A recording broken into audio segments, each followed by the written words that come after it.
Estás viendo Canal América, televisión dominicana para el mundo.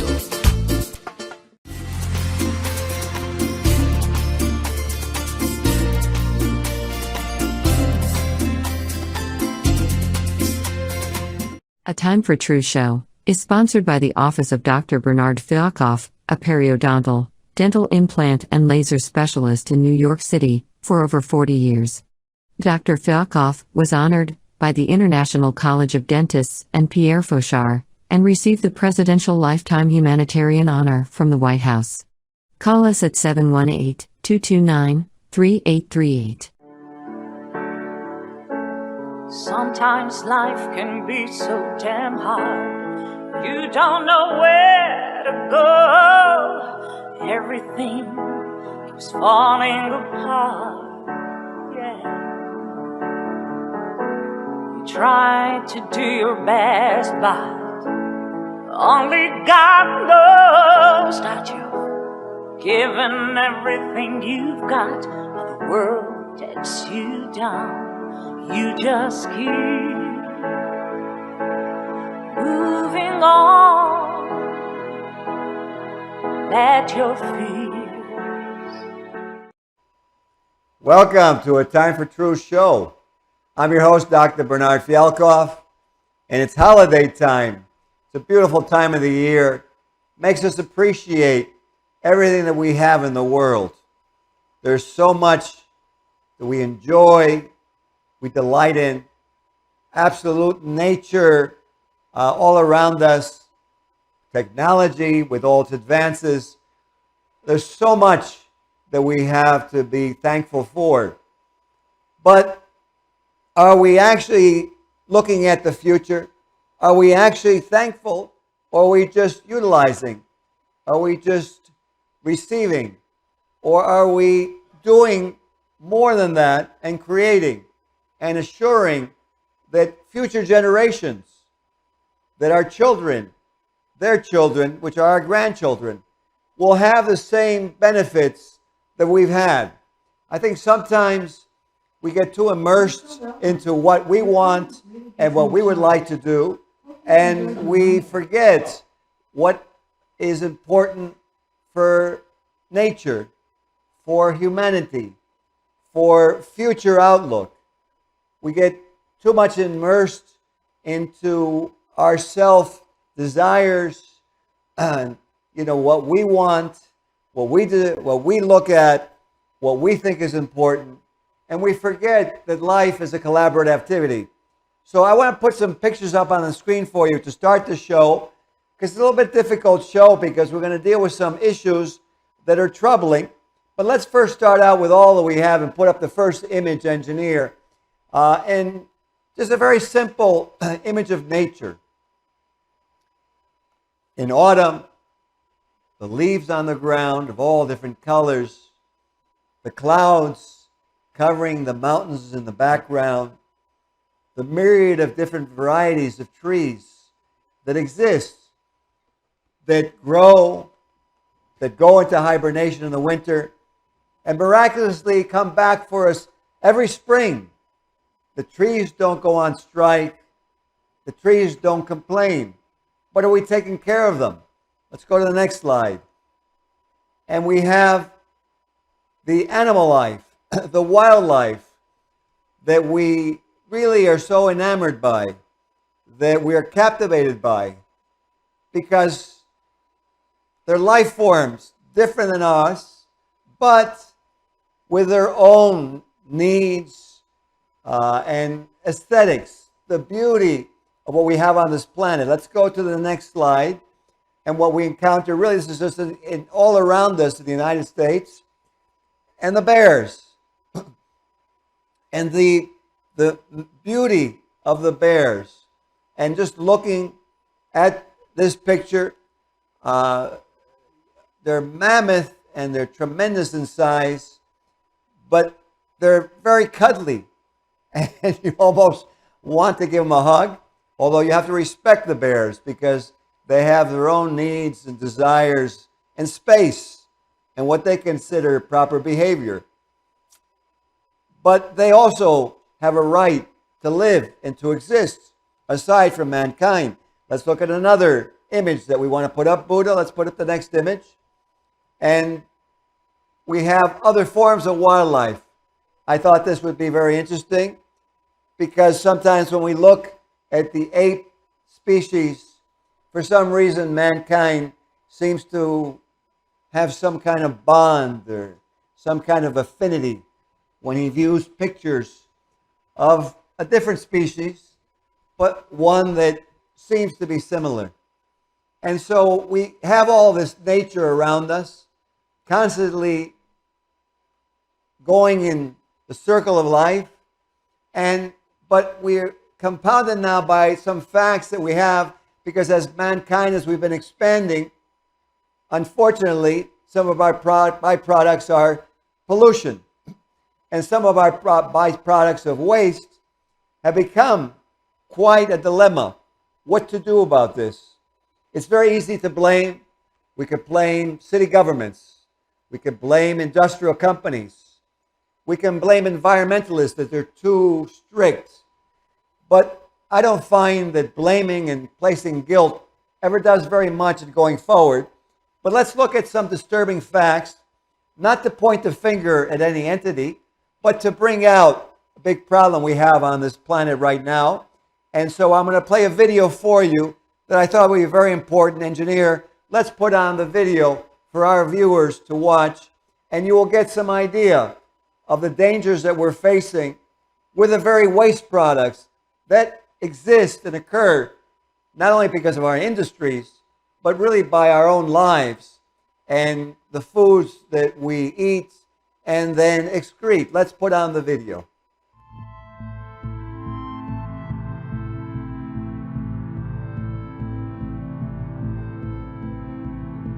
Everyone that I've talked to about this issue had never heard of it, and it is the greatest environmental crime in America. Well, the Capital Regional District has rejected a proposal to reconsider sewage treatment. Oak Bay Council is leading the charge for an independent environmental assessment to compare the benefits of treating sewage to leaving it untreated as it is now. This is where biosolids are being produced. Everywhere across America, everywhere that a toilet flushes, everywhere that sewage lines converge in a city, they have a biosolids problem and they have to get rid of it. Raw sewage, finding a way to make it a little more useful for local farms by creating fertilizer. But the question is this change safe and sanitary? When Tom Estabrook is gardening, he's not thinking about what's in the soil. I don't worry about that whatsoever. Remember, everything you flush down the toilet goes into these biosolids. If you wouldn't put it in your own garden, don't flush it down the toilet. Many of you may or may not know, but EPA regulates under our environmental statutes like the Clean Water Act, like the Clean Air Act. But there's no Clean Soil Act, which means that the government has said we can mass pollute the soil and call it legal and call it green and call it recycling.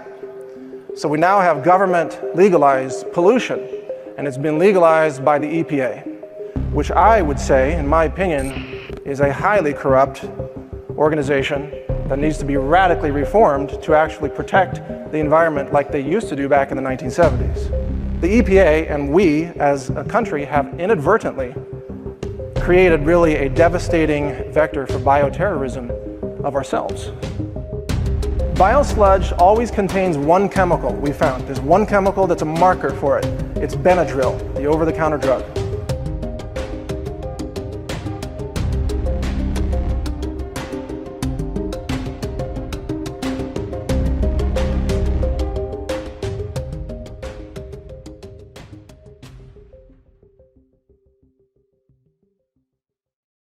Our ecosystem is in the crosshairs of this biosludge industry. They're making money while poisoning the planet with toxins that persist in the environment. This issue is so much larger than at first it would appear. It's not just about toxicant exposure, it's actually about the very root of our species definition being completely undermined. Anyone can walk up to a sewage treatment plant, access a sewer line, and put tons of material in it that would never be detected.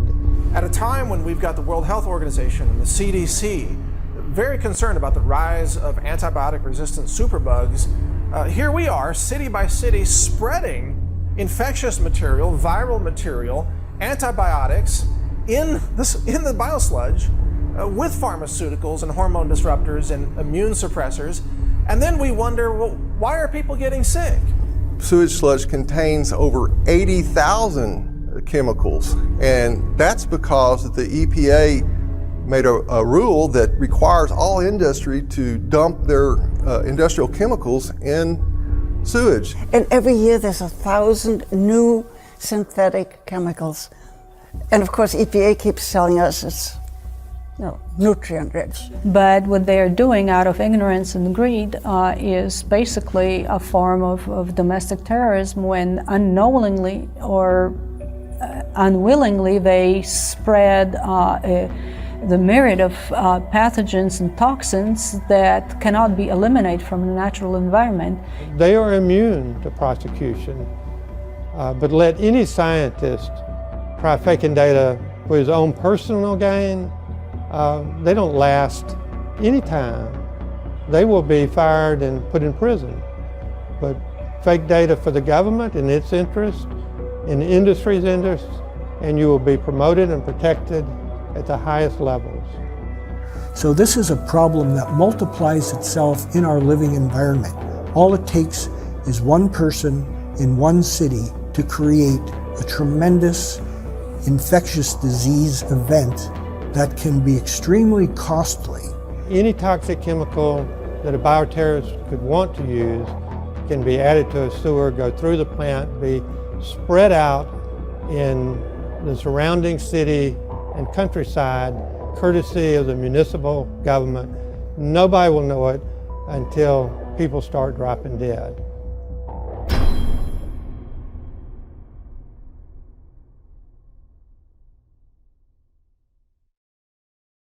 Rather than using the euphemistic term biosolids, in our work we prefer the term toxic sewage sludge.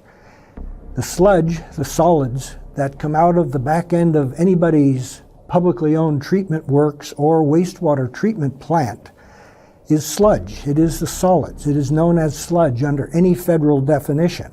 And because it is toxic material, we refer to it as toxic sewage sludge. Sewage sludge contains every single chemical that you can imagine, because every industry, every entity that's connected to a sewer can discharge their hazardous and acute hazardous waste, and treatment plants are not designed to remove these. So it is not a wild statement to say that the sewage sludge is likely the most pollutant waste mixture of the 21st century. Well, when humans consume all of the mostly processed foods, which are contaminated with a lot of man-made pesticide residue and insecticide residue. I mean, you look at the earth and it all starts really from the farms, and the plants are sprayed with all kinds of industrial chemicals and herbicides and pesticides, and it's really like a revolving system that goes around, because then you have rains and you have the water runoff that goes into the rivers and into the lakes and contaminates the water. So this whole system just circulates around, and then it goes to the human. Biosolids is a stream that's exiting a wastewater treatment plant. And probably the best way to describe it is a wastewater treatment plant takes inputs from the sewer system, and it's split into two separate streams. You have a liquid stream and you have a solid stream. The solid stream is known as wastewater effluent or wastewater. You know, these companies try to recirculate this, and they try to recycle all this chemical sludge instead of figuring out ways to ecologically eliminate that and take that out of the ecosystem or out of the cycle for good. It just keeps revolving around into this same cycle and this same cycle over and over again. And then they make fertilizers out of it. They use it for soil preparations. They figure out ways that they can take this toxic sludge and then use it for their advantage so they can turn it around, since they have to process it anyway and then make money off of it. Yeah, so people eat all this food and live this, toxic lifestyle, and then they go to the bathroom when they can, because most people are constipated anyway, and then they just flush the toilet and they think everything's gone. So it's like a flush and forget type of scenario. And they don't realize that it's right back on their dinner plate 3 weeks later. Quite disturbing, frightening, and when you first see this, it wakes you up, because it makes you realize that, well, is this why some of these disease rates are increasing? Is this why we have different infirmities? We have to take a look at this.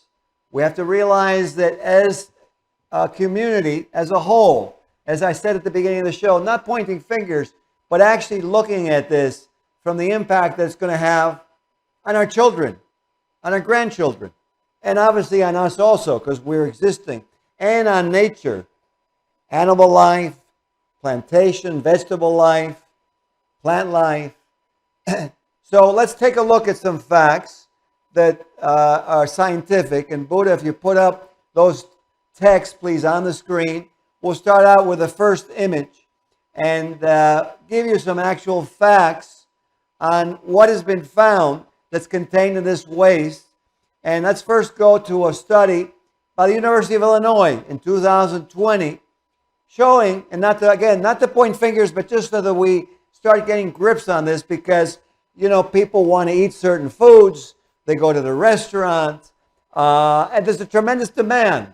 So it's easy to say, well, the cattlemen are causing it, but you have to take a look at also, well, you want to eat steak at the restaurant. So let's look at this again as a whole and come up with some solutions. That's the point of the show, is to highlight this so that we see that we need to actually control this as a group. And we see, unfortunately, that the cattle industry contributes with pharmaceuticals in the water, the wastewater. Why?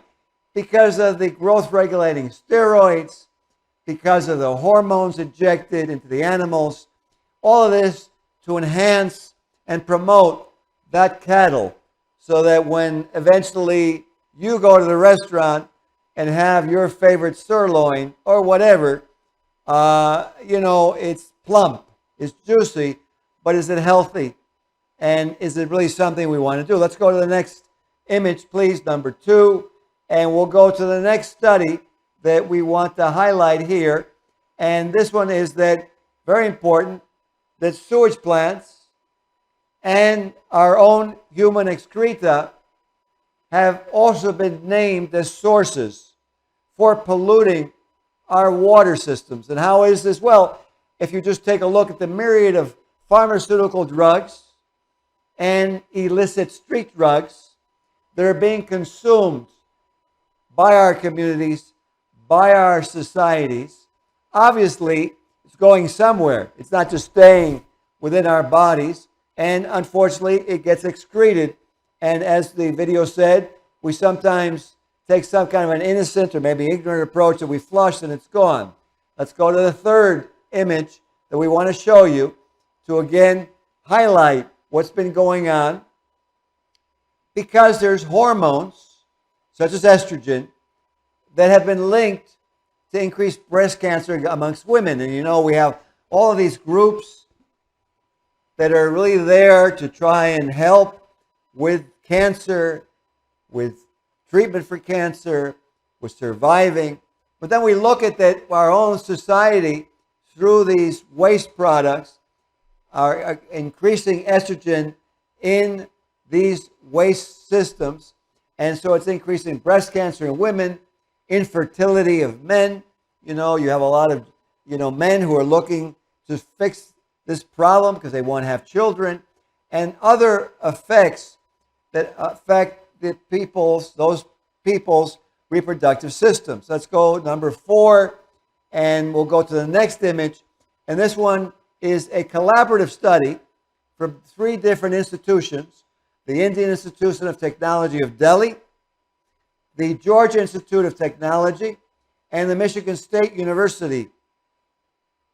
All of these studies identify bacterial and viral infections as one of the top human health risks of contaminated wastewater. So again, highlighting how here we are suffering from myriads of different infirmities, diseases, but how much are we looking at, well, how can we change what's going on aside from treating? Well, let's look at preventing, and let's look at what we're doing with our waste systems. Now let's go to number 5. And number 5, the next study, will go into another aspect of this, which is that reproductive impairment, which I had said occurs from something called endocrine disrupting chemicals. What are these endocrine disrupting chemicals? Well, endocrine means your glandular system, and they disrupt the system, these chemicals. And what are these chemicals that you find in waste? Well, they're pharmaceutical residues. In other words, psychiatric drugs, hypertensive drugs, drugs used to treat endocrine, diabetes problems, household products, cosmetics that we use, lotions that are used after taking a bath or during a bath, antibacterial soaps. Also, it's found, as the video was talking about, in pesticides, unfortunately, and in herbicides.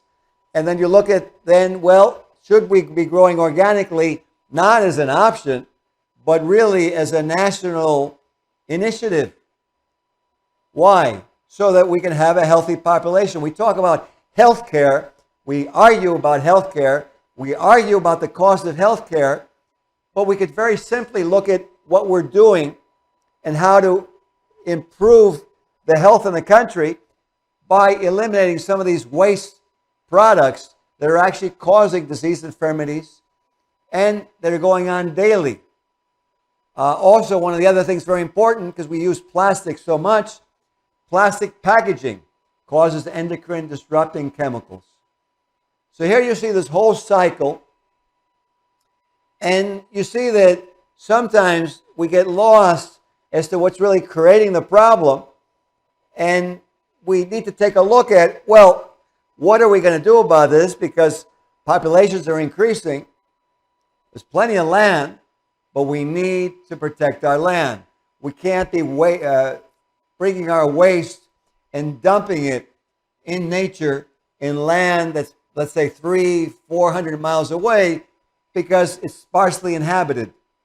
Because we have to take a look at the effects on the ecosystem. We talk about climate change, but let's look at the ecosystem and from a standpoint of our own health, our own family's health, our community's health, and alter what we're doing. Let's look at number 6 now, and we'll look at the last image that I'm going to give for you in this show. And this image will show what is actually going on, that these endocrine disrupting chemicals impact, as I told you, all your glandular system and impairing future generations because of fertility. And importantly, because we're looking at all the violence and the increase in mental health problems, they cause neurological and behavioral changes. But if you really look at that, it's not that complicated to understand, because if your body is taking in toxic residues, the body itself has mechanisms and reflexes to try and eliminate this. And so one of this is really the fever, the infirmity really is the body's attempt to eliminate the toxicity. But when the toxicity remains, then you can get a fear or an anxiety. And this fear and anxiety, neurological change can very well be caused by the very toxicity. Just as if you were holding somebody at gunpoint, they would obviously have behavioral changes. Well, toxicity is holding the body at gunpoint because it is a poison. It is affecting the glandular system, and it is affecting the lifespan of that individual. So the other thing that we need to take a look at is that these endocrine disrupting chemicals are also linked to obesity and diabetes. which are tremendous problems in our society, according to the Hormone Health Network. But if you look around and you see in our society, it's one of the major problems. If you look at how much is actually marketed, put on Facebook, the importance that's given into looking good, into having a nice looking body, that you realize that there must be many, many people suffering from not having that, and probably from eating foods, and not even possibly eating foods that were bad, but just not even realizing that the food that they had was tainted or was toxic, and something that really needs to be addressed. So let's take a look at something that sometimes is necessary, so we wake up from just pursuing a path of economy, of investment, of technology. And Buddha, let's put up the picture of the wildlife that we're going to end the show with. Let's put up the first picture. And I'm going to show you an image that's very beautiful, and it's of nature. And the reason I'm going to put it up, and let's leave this picture up, engineer, is the miracle of life. Sometimes we take for granted that all these different species, not only of animal life, but of plant life, in a collaborative effort, allow life to go on, and how the plants and the algae actually bring oxygen back into the atmosphere and convert the carbon dioxide that we exhaust as human beings, because we use oxygen. And without the oxygen, we would not survive. We're talking, aside from pollution, we're talking about just nature. And we're taking a look at the diversity of these organisms and these animals and species and plants, which actually interweave, some eating each other, some controlling each other, the insect kingdom also, in a balance of life, with mankind as part of this balance. Sometimes we forget that we're part of that balance, and we have gone too far in just technology, investing, and just industry. But we lose sight of the fact of what life is all about, and the miracle that even we are existing when you look at all of the functions that a human being can do, and we take this for granted. Let's put up the last image, and I want to leave this image on for us as we get near the end of the show. And this last image, engineer, that if you could put that up on the screen, please. And this image, again, there's a movie that was made one time, Planet of the Apes. And in Planet of the apes inherited the earth because mankind, in his lack of foresight, ended his reign of planet Earth. So I end with this slide as a wake-up call. Let's not have that movie that we looked at as entertainment. Let's not look at it as someday some other form of evolution written in some book. Let's wake up to the miracle that we have, and to actually move forward and realize that as we have life, we're responsible for the life. And as we create, we have to realize then how to take some of the byproducts and make them so that they actually collaborate with the rest of life. Let's not forget that. Let's clear up what's happening with these waste products, these toxic products. Let's do this in a collaborative effort, and let's actually move forward. Life is amazing. It's a holiday season.